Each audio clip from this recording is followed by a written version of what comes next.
As you grow up, you always dream of racing in Spa. It's a mix of old school corners, dangerous and fast sections. Hi everyone, my name is Sebastian Buemi and I'm racing for Toyota Gazoo in the WEC Championship. And I'm here to take you turn by turn through Spa-Francorchamps.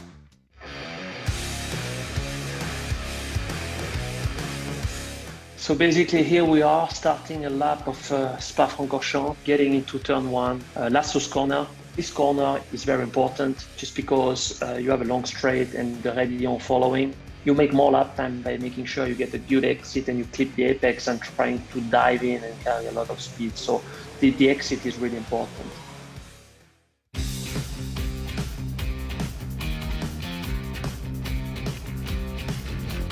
So yeah, you're going down to Eau Rouge, you feel all the power from the car coming in. Eau Rouge, Rédillon remains still quite dangerous just because of the speed you get there and the runoff is not very big. It's really the most dangerous section, definitely. The biggest thing is what car you are driving around Spa. If you drive a Formula 1 car, it's like a straight line, you can basically do it flat. With the Toyota car, it's a corner. It's not easy just because you have nearly the speed of a Formula 1 car, but you have the weight, the downforce of a WEC car. And I think what makes it special is, in general, the elevation. It's like a big wall. You arrive there with a lot of speed, and at some point you are blind. So all those small details makes it, I would say, special. If you turn a tiny bit too late or too early, you can have a big crash. So how you position the car going into the corner is very crucial, just because you cannot afford any mistakes if you want to stay flat and carry the speed. You need to touch the first apex a tiny bit, then you obviously try to be very smooth with the steering, and then you cut a little bit on the exit curb on top of Eau Rouge, just to try to straight line as much as you can.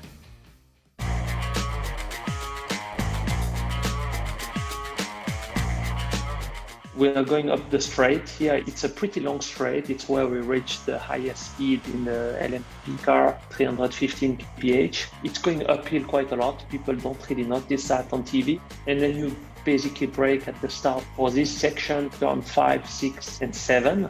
What you do entering the section has a domino effect until you exit. If you, again, don't enter exactly with the right speed and the right line, you drift away in all corners. Positioning is very tricky, and you need to make sure you prepare the exit of turn 7 well, because then you have a long straight going into turn 8. It's a pretty big place where you can lose time. So basically we are approaching turn 8, and here this turn 8 is a pretty tricky one because you need to enter very early and you need to make sure you keep the inside as much as you can. Just otherwise you make too many meters, you drive too much, you don't have enough time to prepare the next corner. You try to accelerate straight, and then you try to position directly the car for turn 9. Most likely you're going to use all the exit curb out of turn 9 just to make sure you carry the speed out of that corner.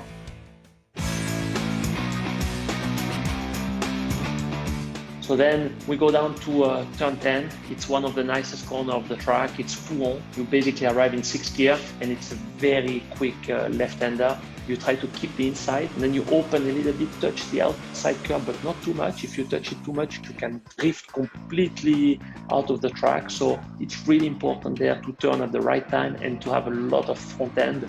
Otherwise, you don't carry the speed.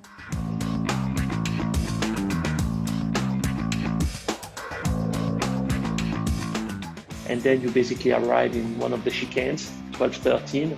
Again here, positioning is very important because you want to be very close to the inside curb, but not touch it too much, otherwise you upset the car and it's not very nice. This chicane is just about trying to keep the speed and not do too many meters.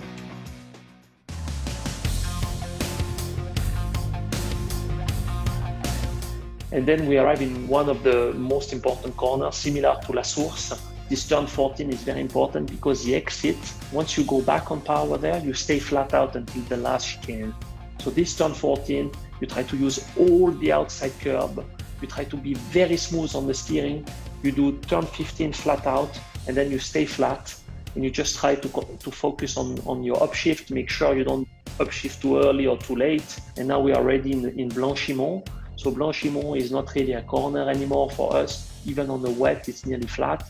You just stay flat, try to not upset the car, carry the speed, and then focus to brake into the last chicane.